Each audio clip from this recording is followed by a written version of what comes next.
Alright, long story short, my name is Cam and I'm a virologist. If you've never heard of that title, it's just a person who studies, researches viruses, and any biological agents resembling them. It's a decent job, pays well, and keeps me interested. I've never really thought about pursuing anything else.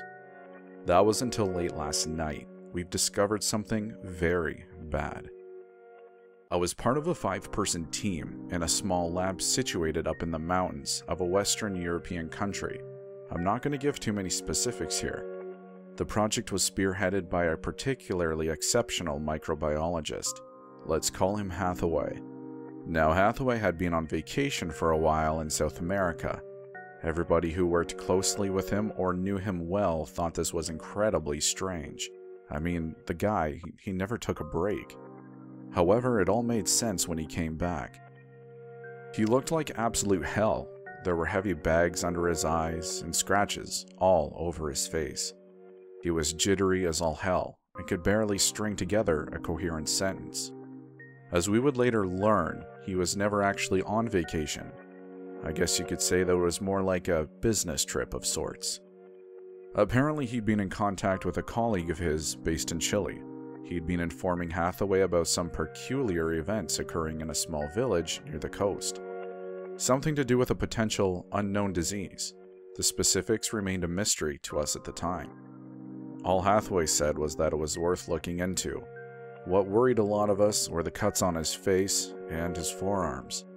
When asked about it, he simply claimed that he'd fallen down a few times while hiking. Without knowing what else to believe, we just bought it. Besides, the prospect of studying a new virus was incredibly intriguing. This might have been something big.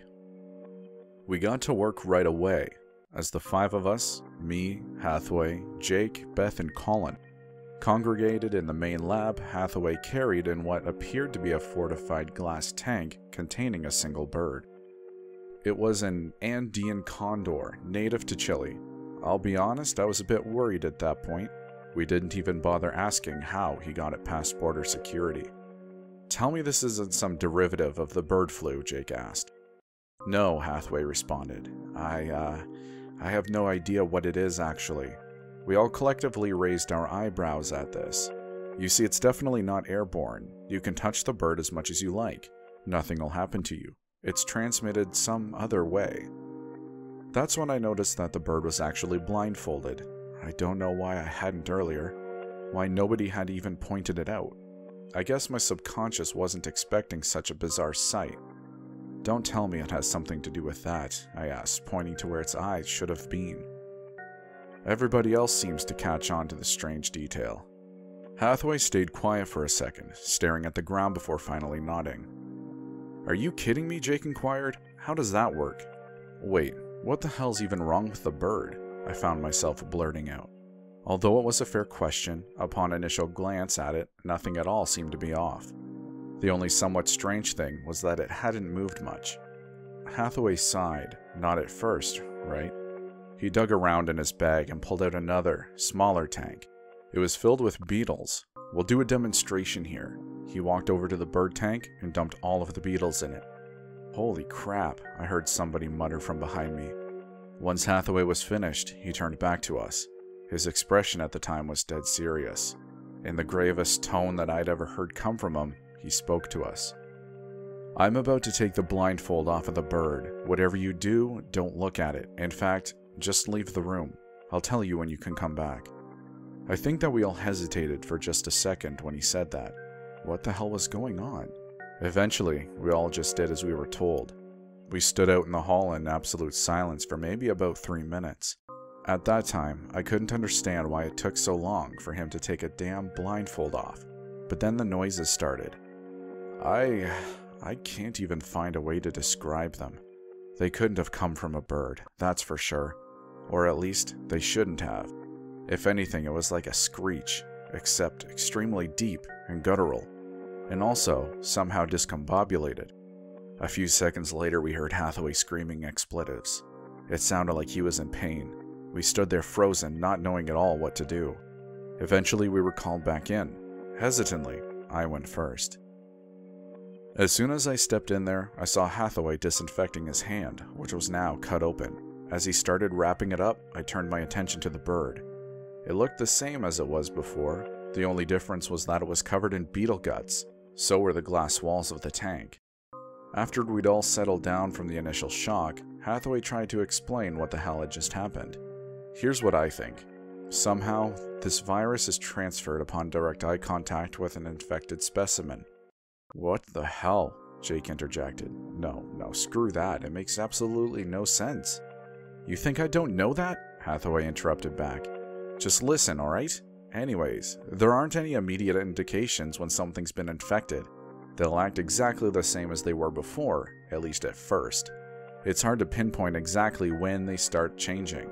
I'd say maybe 3 hours tops, but once they do, you notice.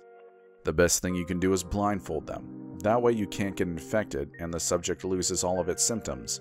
Well, I suppose the best thing to do is actually to blind them, but I had to demonstrate first. Now we just have to figure out what the hell's actually going on. After that brief and albeit somewhat unsatisfying explanation, we went to work. But crap only kept getting stranger. After we'd blindfolded and killed the bird, Hathaway instructed us to start dissecting the brain. At first, we were tentative. After witnessing what had just happened, we were scared as hell of contracting whatever the hell it was that the bird had. Besides, we weren't even trained surgeons.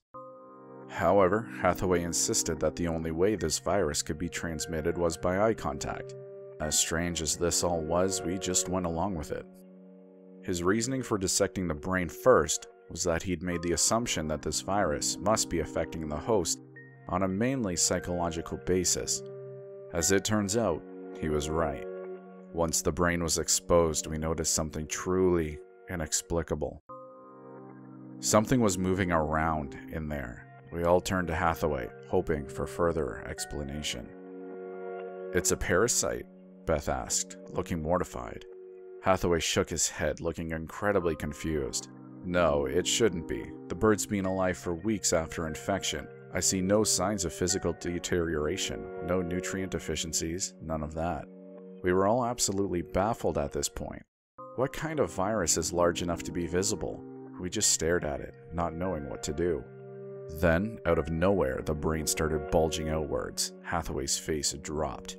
It must know that the host is dead. It's trying to come out. Thinking quickly, I went and grabbed a nearby beaker. I managed to trap the thing just as it burrowed its way out. I really didn't know what the hell to expect at that point, but it didn't stop me from being completely surprised at the appearance of the thing. It looked absolutely alien. It nearly resembled a bacteriophage, except for the fact that it seemed to have tiny suction cups covering it. The head also appeared to be partially mechanical, with tubes protruding out and connecting to the legs. It was about the size of a black widow spider. I heard a cacophony of screams ring throughout the room, while Hathaway shouted at me to not let it out. As everything started settling down, we managed to transport it into another glass tank, this time smaller and more fortified. We spent the next 12 hours observing and analyzing it. The conclusion that we came to, it made no frigging sense. We couldn't classify it, nor make sense of its various parts. Hell, the thing was too freaking huge to be any kind of pathogen.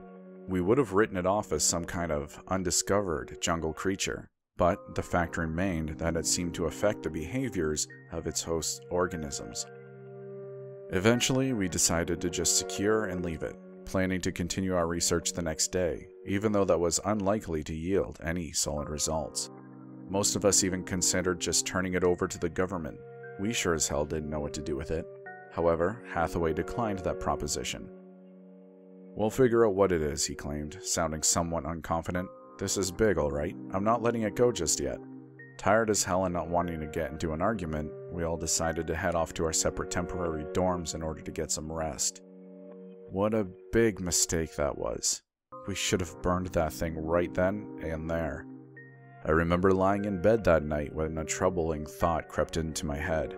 If the way that this virus was transmitted was by making eye contact with an infected organism, then wouldn't looking directly at the virus itself cause something similar to happen? How the hell would that even work? Did it replicate through our thoughts? Or did it need to control optical nerves in order to spread? How could that even make sense? But then again, none of this really did. However, I did recall Hathaway claiming that symptoms would surface 3 hours tops after the initial infection, and I'd be in a hell of a lot longer than that. Being somewhat reassured, I passed out. I woke up about 4 hours later. I groggily rubbed my eyes, wondering what could have taken me out of my slumber. I'm usually a very deep sleeper. As I woke back into reality, I heard it. Somebody was mumbling down the hall. It sounded like Jake. I got up and opened my door, planning to confront him. I stepped out and saw his silhouette shrouded in darkness about 20 meters away. His back was turned to me, so I prepared to call out. That's when I felt somebody cover my mouth and pull me into an adjacent hallway. Reeling at the initial shock, I looked behind me and realized that it was Hathaway. I was about to shout at him once he let me go, but he motioned for me to be quiet. I also saw the desperation in his eyes. I stayed silent as he gestured me back towards the lab. I realized that we were screwed as soon as I saw what had happened. The reinforced glass tank where we had been holding this virus was empty. Whatever this thing was, it was out.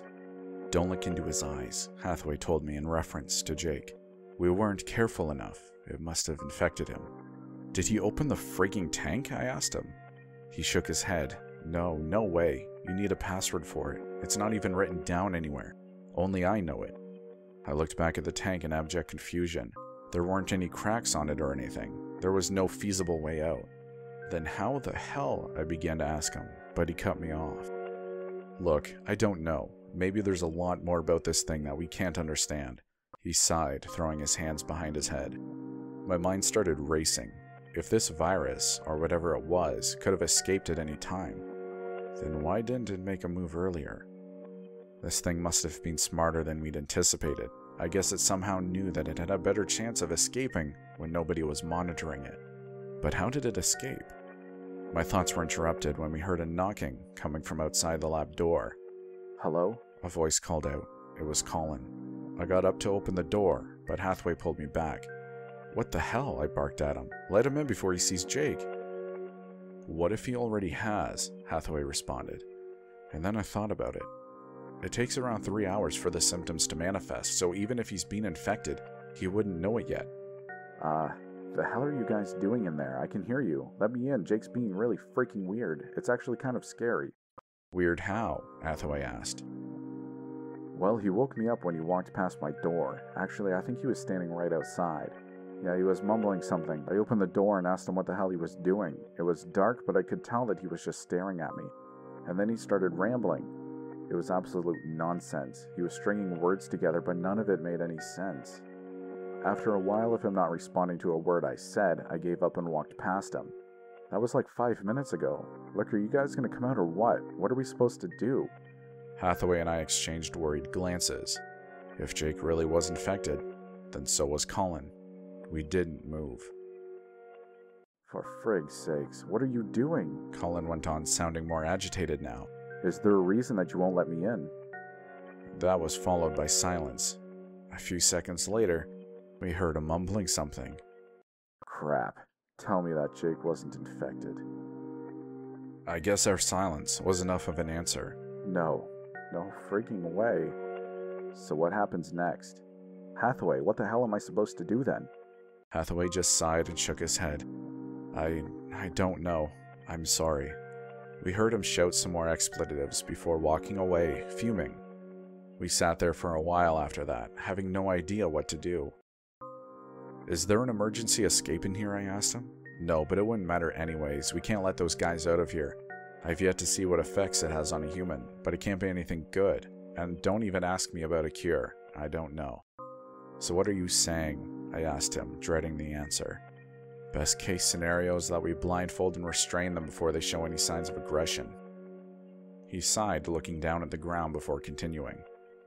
And then we hand them over to somebody else, somebody who can deal with this. We sure as hell can't. I know who he meant by that. I guess he just didn't want to admit it.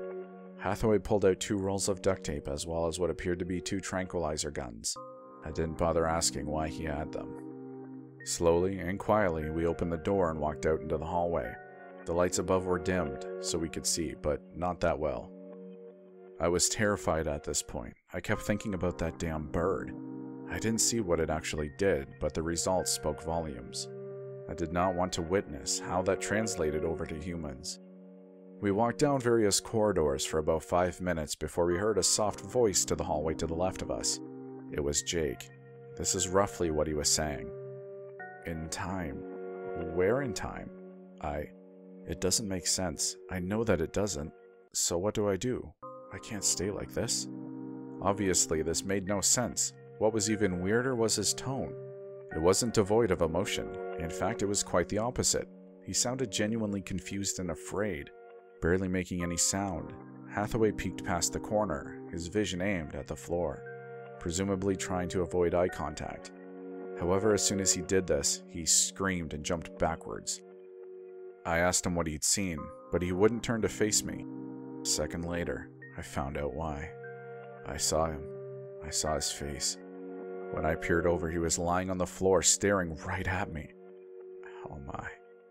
I stumbled backwards, horrified at this sudden revelation. Don't worry, he told me. I'll take care of Jake, and then I'll take care of myself. Just go find Colin, and be more careful than I was. Without needing further conviction, I turned and ran the other way. As I did, I heard the sounds of a struggle and Hathaway screaming out in pain behind me. There was also laughter, for some reason. Hysterical, deranged laughter. It sounded nothing like Jake. I ran across corridors, making sure only to look at the wall so that I could just see in front of me from my peripherals. I nearly jumped out of my skin when I heard somebody call out from behind me. It was Beth this time. I'd nearly forgotten all about her in the panic. However, I wasn't taking risks. I raised the tranquilizer pistol towards her general direction. What's going on? She asked, sounding terrified. I responded curtly and directly. Have you looked into anybody's eyes since we left the lab? She let out a near whimper. No, why? Oh, God, don't tell me. Yeah, it's out, I told her, still aiming the weapon at her. Okay, well, I haven't made any eye contact with Colin, alright? Now, I suppose that most people would have let up in this situation. She obviously wasn't infected, right? But there was something wrong with what she just said. Why did she mention Colin specifically? Why didn't she just say that she hadn't made eye contact with anybody? In addition to that, something about her tone was off. It was like a bad actor trying to deliver a line. I didn't know how to react, so I just froze there. Eventually, Beth started squeaking again. Is that a tranquilizer gun? Because that won't do anything. Before I could even react, she lunged at me. I closed my eyes as I felt her nails dig into my skin, and then into my face. She was trying to forcefully pry open my eyelids. Luckily, I had about 90 pounds on her, so I managed to throw her off of me. The whole time she was assaulting me, she was letting out some kind of extremely deep, throaty chuckle, as opposed to Jake's boisterous, hysterical one. Beth got back up in an instant and lunged at me. This time I managed to put her into a chokehold. However, she wouldn't go unconscious. I must have held her there for about 3 minutes, but her relentless scratching eventually made it a task too difficult. I pushed her away and started running. As I bolted out of there, I could hear her coming after me, still letting out that disturbing chuckle. The weirdest part was that I could also hear her palms hitting the floor. Was she freaking crawling? I didn't try to find out. I ducked into an adjacent lab and locked the door behind me. I heard her clawing at it from outside, so I just lied down on the floor for a while in order to catch my breath. God, she was still freaking laughing. What the hell was going on? Now wait a minute, I thought. The laughing was too loud. It sounded like it was coming from in the room. Hesitantly, I checked the door. I nearly had a heart attack at what I saw. She was halfway through the damn door. It was still closed. I could see her arms and face poking through the metal. Safe to say, I left immediately. Thankfully, there were 2 other doors in the room, so I ran out into an adjacent hallway. I just wanted to get out of there. I started running frantically, trying to search for an exit or a window or anything. At that point, I was quite disoriented. I couldn't place where I was in the building. I still remembered to stay cautious, however. My heart nearly leapt out of my chest when I saw an illuminated exit sign. I followed it, and was finally led to the door I entered through. However, Hathaway was blocking the entrance. He was hunched over, covering his eyes with his hands, and they were dripping blood. You know, I just feel weird right now. Not like myself, you know? I heard him mutter out. I tried thinking about it. Had it been 3 hours since our encounter with Jake? Surely it hadn't been. I guess he eventually heard me because he shifted himself towards my direction. Cam, is that you? He spoke in a soft but somewhat threatening tone. I don't know what happened. I tried killing Jake, but he just wouldn't die. I think it's coming now. I feel weird. What's happening to me? Can you tell me, Cam? Right after he said that, a loud roar emanated from some corridor behind me. It was followed by what sounded like rapid crawling towards our direction. Don't worry about me, Cam. I always make it. Hathaway kept going. I always make it. I won't make it. He then fell to his knees, sobbing hysterically. I took the chance and bolted out the front door. As soon as I got out, I grabbed a bundle of nearby sticks and jammed the entrance. I'm pretty sure it won't last long, but it was the best I could do. I got into my car and sped down the mountain trail back onto the highway. I got home about 30 minutes ago and I have no idea what to do. Should I call the police? Are they even going to listen to me? What about the FBI? Surely that's the best option here. I'll probably end up doing that soon. The virus cannot spread more than it already has. God, when I saw Beth's face coming through that metal door, I don't think I can ever forget that. And her eyes, they looked like something straight out of hell. Her pupils were replaced by what looked like dark purple vortex. It was all so screwed up. Wait, I made eye contact with her, didn't I? Oh crap.